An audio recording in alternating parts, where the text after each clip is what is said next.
Bonsoir à tous, bonsoir à toutes. Bienvenue dans ce nouveau tutoriel consacré à Visual Basic for Application, c'est-à-dire l'outil Visual Basic pour les applications Office. Je vais vous montrer dans cette vidéo comment créer avec le langage SQL, le Structure Query Language le standard SQL pour créer une base de données, donc les objets de la base de données Access, c'est-à-dire les tables.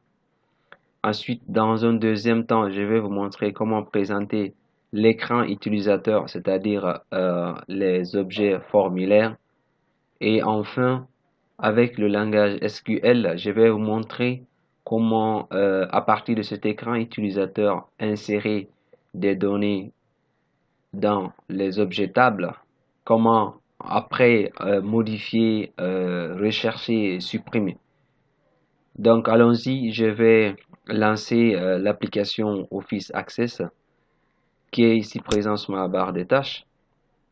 Ensuite, je vais créer une base de données de bureau vide. Je vais donner un nom, je vais dire test VBA. Il est enregistré dans mes documents, je vais cliquer sur créer.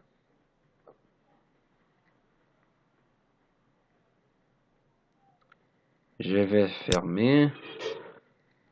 Donc, il y a plusieurs méthodes que l'on peut utiliser pour créer les objets tables, notamment en utilisant l'assistant création de table, ici présent. Je vais me passer de cet outil parce que c'est simpliste pour moi et aller de l'avant, aller montrer plus loin pour ceux qui s'intéressent au développement sous Access. Donc, en utilisant le langage SQL, je vais cliquer sur création de requête, création de requête. Ensuite, je vais fermer cette petite fenêtre et venir cliquer sur SQL Mode. Alors, dans SQL Mode, je vais sélectionner définition, définition des données. Donc, ça me permet de créer les tables, les objets tables. En utilisant le standard SQL, je suppose que vous avez déjà appris le langage SQL par le passé.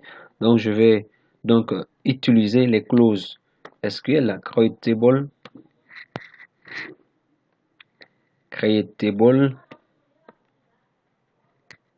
je vais créer une table employé.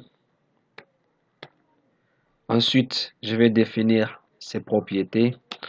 Donc, je vais écrire num amp, donc matricule de l'employé, qui sera de type chaîne de caractères. Donc, je vais définir chaîne de caractères, variable varchar. Je vais donner taille 10.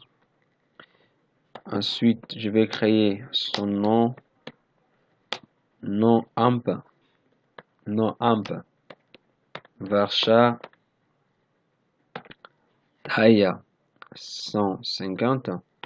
150, pourquoi? Parce que je suppose que ce seul champ va contenir le nom et le prénom de l'employé.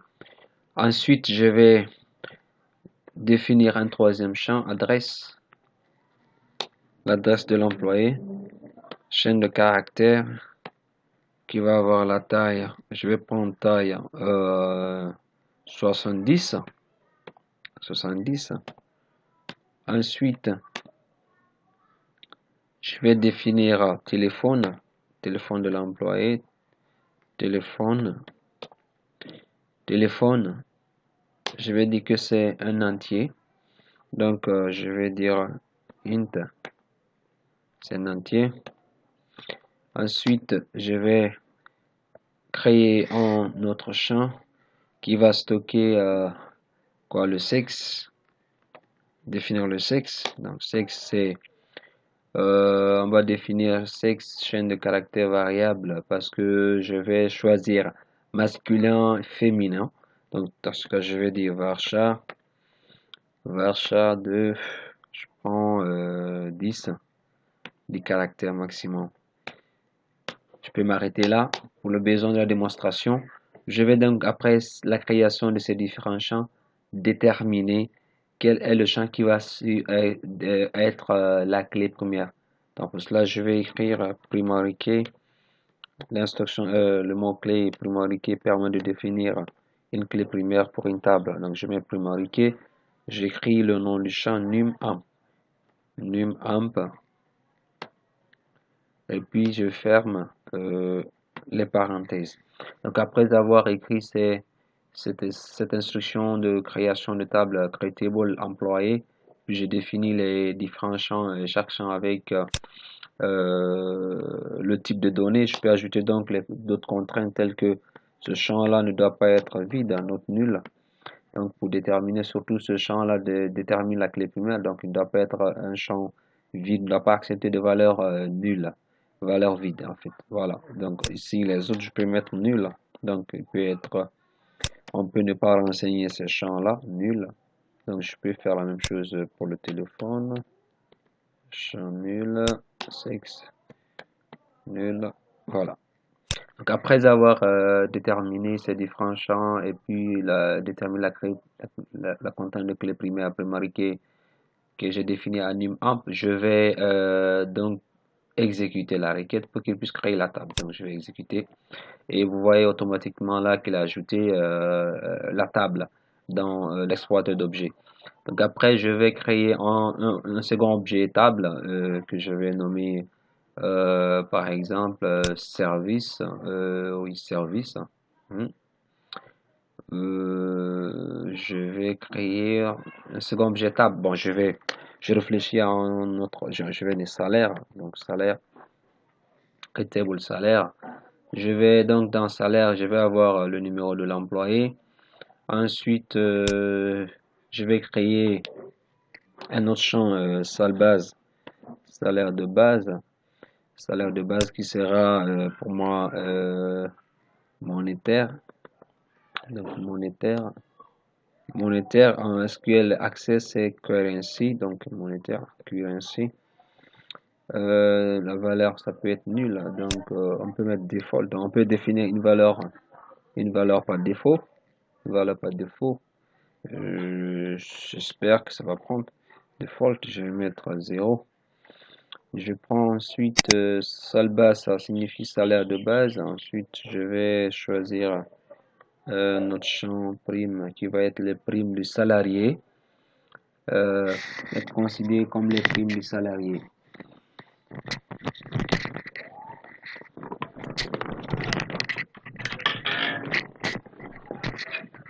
Donc je vais prendre prime comme prime du salarié. Je définis le type de données de ce champ. Je vais dire également monétaire, currency. Également définir une valeur par défaut default. Attention. Je vais définir une valeur par défaut default. Je mets à nul. Default 0. Default, je mets 0. Default 0. Ensuite, je vais continuer à définir. Je prends un autre champ, donc après le salaire de base, qui est monétaire, et qui a une valeur par défaut égale à 0. Et puis, le champ peut être nul. Je vais ajouter ça. Ensuite, je vais prendre un autre champ. Je vais dire, après prime, quoi, on va prendre indemnité. Indemnité. Et type de données c'est monétaire, currency. Valeur par défaut, je vais prendre valeur par défaut, default, valeur par défaut 0. Et puis peut être nul. Également, je prends après prime indemnité, salaire brut. Salaire brut, je vais mettre salaire brut. Salaire brut, je vais prendre aussi monétaire comme type de données, currency. Pardon, je suis un peu grippé, toutes mes excuses. Salaire brut, c'est le salaire brut de l'employé. De type monétaire, je vais définir une valeur par défaut, default, que je vais donner la valeur 0. Ensuite, je vais créer un autre champ. Donc après le salaire de base, prime, indemnité, salaire brut, on va avoir cotisation sociale que je vais abréger par CS, cotisation sociale également que monétaire. concurrent ici. Valeur par défaut 0, peut être nul. Ensuite, après la cotisation sociale, je vais mettre salaire net. Salaire net également type monétaire. Type monétaire, valeur par défaut 0 et nul.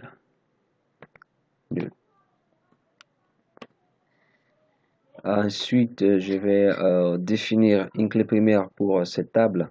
Je vais dire ID salaire.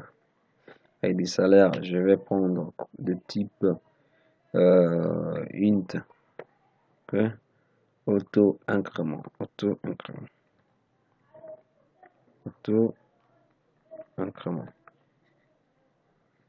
Donc, qui va être automatique. Donc, c'est un type de données automatique. Alors, après cela, je vais donc définir la clé primaire. ID salaire comme clé primaire. ID salaire. Donc, je définis la clé primaire ID salaire. Et puis, je définis le champ numAmp présent ici qui représente le numéro de l'employé qui bénéficie de ce salaire comme étant la clé étrangère. Donc, clé étrangère en SQL est déterminée par le mot foreign key. Donc, foreign key ici, c'est le numéro de l'employé qui est là. Donc, je prends ce numéro, ce champ, je le mets dans les parenthèses. numAmp. Donc, je spécifie de quelle table ça provient. La première table donc, que j'ai créée, référencise employé. Donc, la première table. Donc, ça me permet de créer directement une jointure. Donc, un lien entre la table employé et la table salaire. Alors, donc, je vais référencise employé. Okay. Après cela, je vais exécuter la requête. Erreur de syntaxe dans le script. Forcément, une erreur. Ça doit être cette instruction default.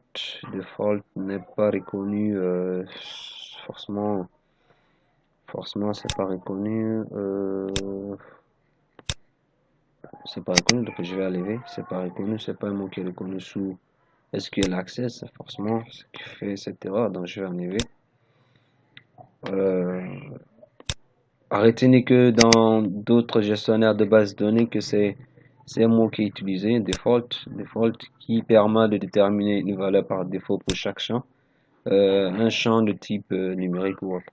Donc je vais exécuter à nouveau et voilà, c'est terminé. Donc je viens de créer la deuxième table et à partir de là, donc vous pouvez voir ici les deux tables sont créées et automatiquement reliées l'une à l'autre. Donc quand je viens dans relation, vous pouvez voir effectivement les deux tables sont liées par une relation de jointure un à plusieurs. Voilà, donc un employé peut bénéficier d'un salaire une fois ou au moins une fois. Ok, voilà comment à partir de SQL, le standard SQL, bien sûr il y a des données, il faut retenir qu'il y a des données SQL qui sont admises, je veux dire il y a des clauses SQL qui sont admises dans certains gestionnaires de bases de données tels que SQL Server ou Oracle, qui ne sont pas prises en charge sous Access.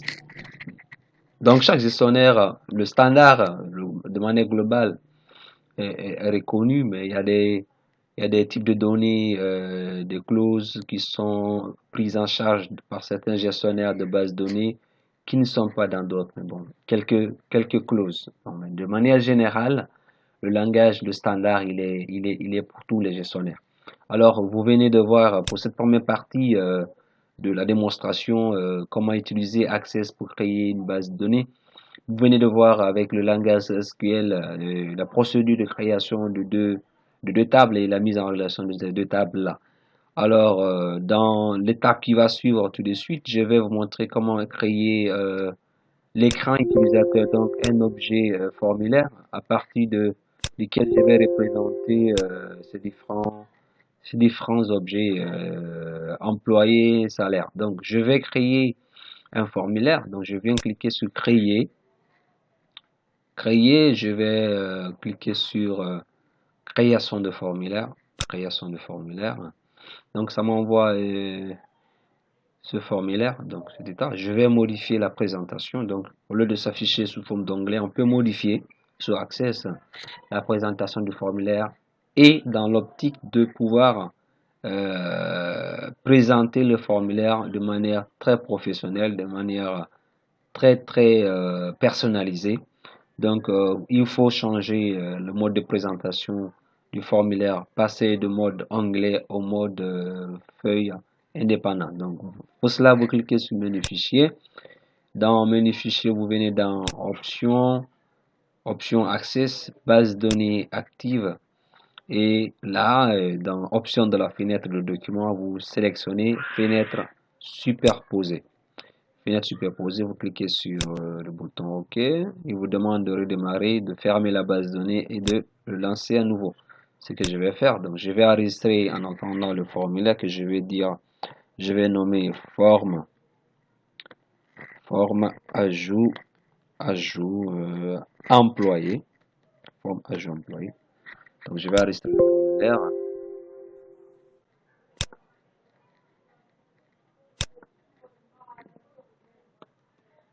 Ok, je vais enlever le mot forme. Voilà, ok. Forme est un mot réservé du langage. Je vais fermer le fichier, fermer Access également. Je vais quitter Access et le lancer à nouveau. Je vais le lancer à nouveau, voilà. Je vais ouvrir la base de données qui était déjà là. Activer le contenu. Voilà, je vais ouvrir mon formulaire que j'avais enregistré avant de fermer. En mode création. Voilà, là je peux facilement rendre plus professionnel, plus personnalisé mon écran utilisateur, donc mon formulaire. Ce qui n'était pas évident dans la première présentation qui était le format anglais. Donc je vais alors essayer de présenter rapidement, ajouter les champs issus de la table employée. Donc à partir de là, je vais essayer de redimensionner. Voilà, je vais essayer de réduire max possible. Voilà. Donc, je vais cliquer sur ajouter des champs existants. Je vais afficher tous les tableaux et puis je choisis employé. Je vais choisir employé. Donc, je vais ajouter les champs de la table employé dans... Ok, je vais faire comme ceci. Voilà. Je vais ajouter... Je présente ici. Ensuite, ça. Allons-y. Voilà. Sexe. Voilà. Donc, je vais arranger ça très bien. Voilà. Rapidement.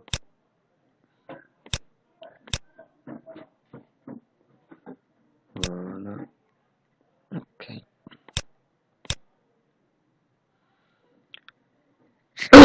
Pardon. Voilà. Alors, il existe d'autres possibilités de présenter le formulaire sans passer par cette manière, mais je préfère aller manuellement et pour pouvoir plus personnaliser mon formulaire pour le rendre beaucoup plus agréable, convivial à voir. Donc, je vais modifier le texte du contenu de l'étiquette. Je vais donc écrire matricule.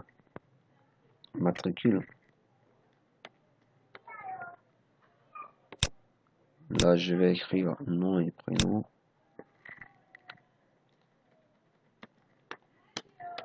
Nom et prénom. Ensuite, adresse.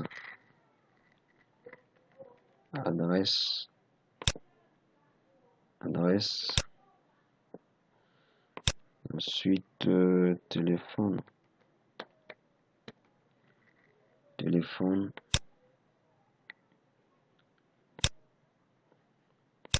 Sexe. Voilà. Alors, voilà, après avoir changer le nom des étiquettes. Donc, il faut rappeler qu'il ne faut pas toucher, il faut jamais toucher au contenu des zones de saisie. Là, c'est les zones de saisie qui sont beaucoup plus à droite là. Et à gauche, vous avez les étiquettes qu'il faut effectivement changer. Donc, je vais sélectionner les étiquettes et puis modifier le design un peu. Donc, changer de couleur. Donc, je vais fermer cette fenêtre. Je vais cliquer donc sur feuille de propriété. Et vous avez là la liste des propriétés des étiquettes. Hein. Donc, vous pouvez utiliser à l'image de ce qu'on a sous Visual Studio. Vous pouvez donc la fenêtre des propriétés modifier tout ce qui est mise en forme, présentation sur les étiquettes ou les objets, le contrôle ActiveX. Donc je vais changer la police en cliquant sur police, je cherche police, voilà. Je vais chercher une police très intéressante. Je vais prendre par exemple la police Time New Roman par exemple. Ensuite, je vais changer la taille de police. Je mets 13. Et je vais chercher épaisseur. Épaisseur, je vais mettre en gras. Changer la couleur de texte. Donc, je viens là. Je vais cliquer sur le bouton. Mets ça en noir. Black.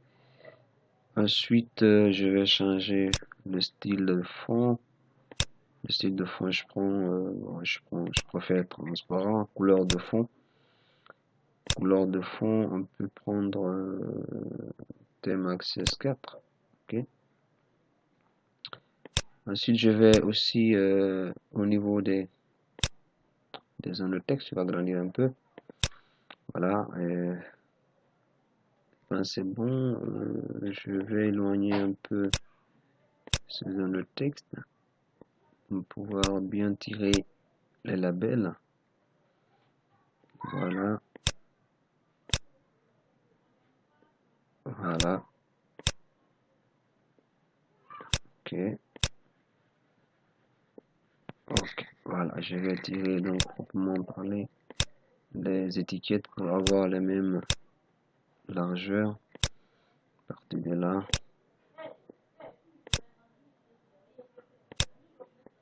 Ok. Voilà. Ok. Ok. Je vais ensuite pour cette zone-là changer le type. Au lieu que ça soit une zone de saisie, je vais faire en sorte que ça soit une zone de liste déroulante. Il me suffit juste de faire un clic droit sur la zone et puis aller dans remplacer par zone de liste déroulante. Voilà, ça. Donc ça passe d'une zone de texte, donc text box dans le langage VB, en combo box, donc en zone de liste déroulante. Donc à partir de là, je peux modifier la valeur de la zone de liste déroulante à partir de données. Données, je vais changer la propriété origine source. Je vais prendre liste de valeurs. Ensuite, je viens dans contenu. Je choisis un contenu pour la zone de liste déroulante. Je vais taper masculin, féminin. Je peux définir une valeur par défaut pour la zone de liste déroulante pour qu'à l'exécution du formulaire, la première phrase ou le premier texte qui apparaît à l'utilisateur, c'est ça, ce mot-là. Ça soit ce mot, voilà. Sélectionner. Voilà. Ensuite, je vais définir également, je vais faire la même chose pour adresse. Donc, je vais définir une adresse par défaut pour faire la même chose. Donc, je fais remplacer par une zone de liste déroulante. Là également, je vais définir liste de valeurs. Contenu, je vais définir un certain nombre d'adresses. Par exemple,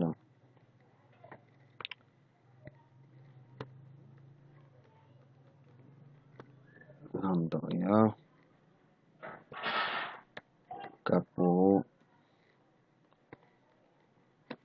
Mbaya, Dabompa, Rafia, Ratomo, Kipe, Mafanko, Ne manquez pas. Matoto. Andala.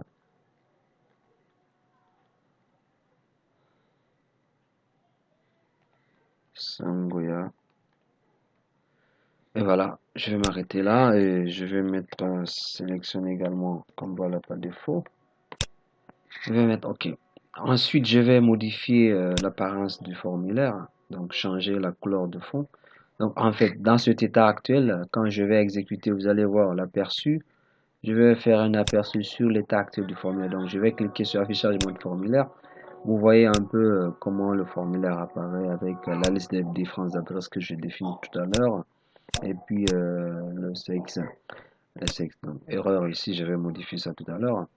Alors voilà l'apparence par défaut après création du formulaire, l'apparence par défaut du formulaire. Donc une chose qui peut être personnalisée, rendue beaucoup plus agréable à voir. Donc on va changer cet arrière-plan du formulaire, également les éléments par défaut qui apparaissent sur le formulaire. Excusez pour le bruit du train, je suis tout près des rails, donc j'habite tout près des rails, donc excusez pour ce bruit. Donc on continue nos démonstrations. Alors je disais que nous allons personnaliser les éléments par défaut qui apparaissent, tels que la barre de navigation, la barre de recherche et puis la ligne de navigation, etc.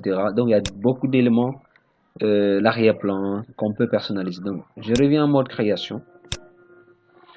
Je sélectionne le formulaire. Donc assurez-vous que ce carré noir apparaît sur le formulaire, le bord supérieur gauche du formulaire. Et donc il y a ce carré noir, ce qui permet effectivement de modifier les propriétés du formulaire. Donc dans la feuille de propriétés, vous pouvez voir dans la zone de liste ici, formulaire. Et à partir de là, vous pouvez personnaliser, d'abord changer le titre du formulaire. Donc je vais dire gestion des employés. Gestion des employés comme titre du formulaire. Ensuite, je vais chercher d'autres propriétés. L'arrière-plan, style de bordure dimensionnable. Afficher le sélecteur. Le sélecteur, c'est la bande verticale que vous avez vue. Les boutons de déplacement, je vais les désactiver. La barre de défilement, je n'en veux pas. Je vais enlever la barre de défilement. Les zones de contrôle, c'est ce qui permet d'afficher les boutons réduire, agrandir et fermer. Zone de contrôle, donc je vais laisser le bouton fermé, je vais désactiver les boutons réduire minimum et maximum, c'est-à-dire réduire et agrandir. Déplaçable, est-ce que le contrôle peut être déplacé par l'utilisateur? Je vais maintenir oui. Donc ensuite, je vais chercher un autre élément, la couleur d'arrière-plan. La couleur d'arrière-plan peut être visible où je viens dans accueil, hein. Dans accueil, cherche la couleur d'arrière-plan, ajuster à l'écran, oui, style de bordure, afficher le sélecteur noir, bouton de défilement, ok, donc ok, voilà, après avoir fait cette présence, donc je vais enregistrer cette modification, donc je vais cliquer sur détail. Pour changer l'arrière-plan, voilà, couleur de fond, je vais choisir une couleur d'arrière-plan. Je vais choisir une couleur d'arrière-plan. Voilà, pas mal. Choisir une couleur d'arrière-plan.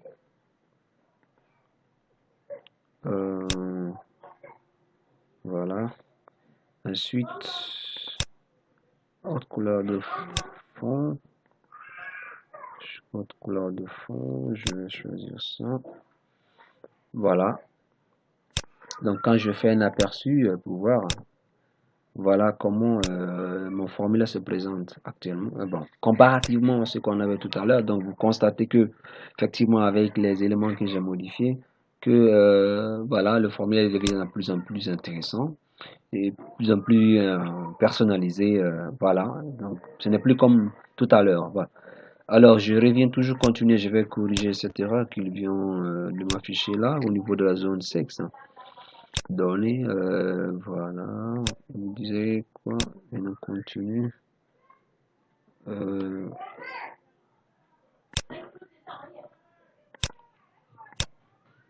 ok, je vais enregistrer, voir toujours l'erreur, hein. Ok,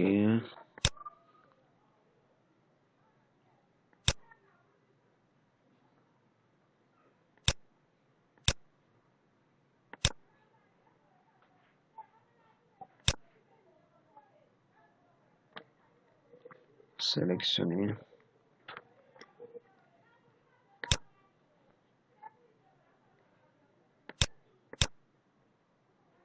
Ok, c'est pas grave. Alors, on va continuer vu que ça ne donne pas. Ok, pour cette partie. Je vais effacer le contenu, pas de problème. Alors, voilà, on va aller.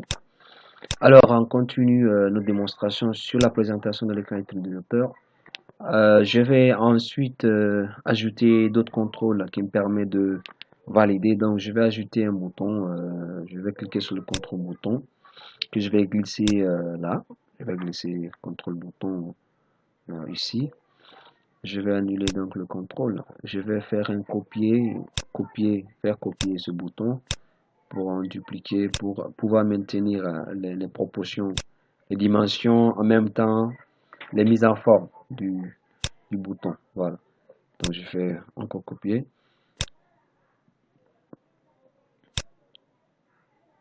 Agrandir un peu.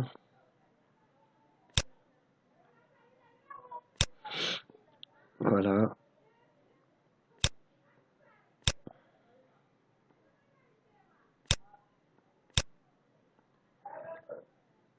Agrandir encore un peu, tout petit peu. Voilà. Ensuite, je vais ajouter un autre contrôle qui me permet de pouvoir, comment j'appelle, gérer la photo de l'employé. Donc, je vais ajouter un contrôle image, image sur le formulaire. Donc, je vais chercher le contrôle image ici. Allons, alors, image. Je cherche le contrôle image. Voilà, image. Ensuite, je vais juste annuler. Voilà. Dans sa propriété, je vais chercher une image par défaut. Une image par défaut dans la liste de mes images ici. Voilà. Chercher une image.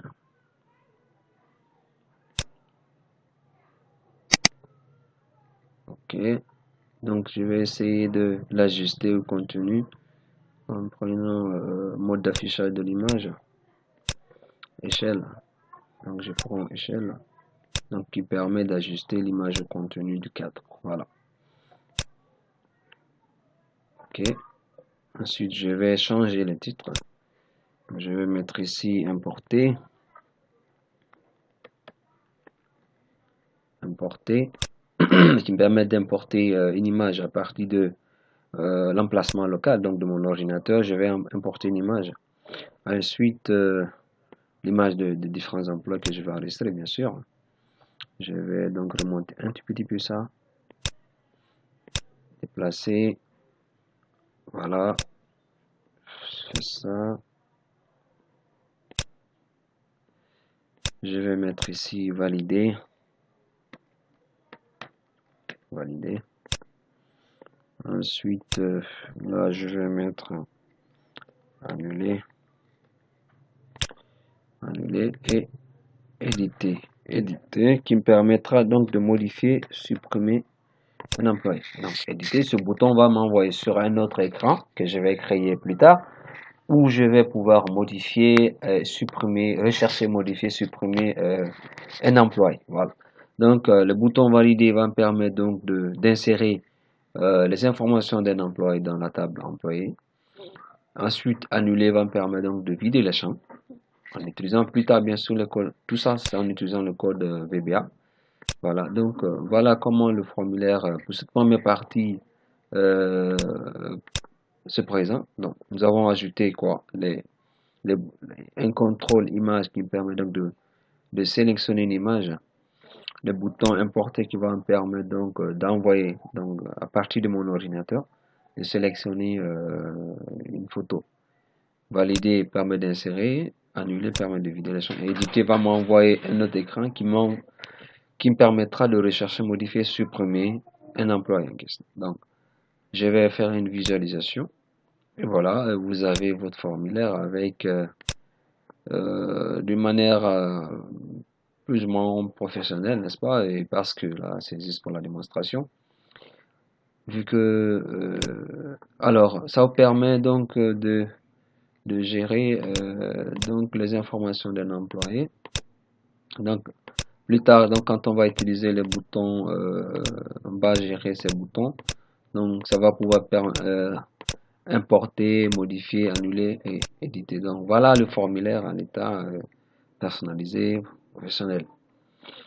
Alors, on se retrouve bientôt pour la troisième partie où je vais vous montrer comment, à partir du code VBA, insérer, modifier, rechercher, supprimer les informations.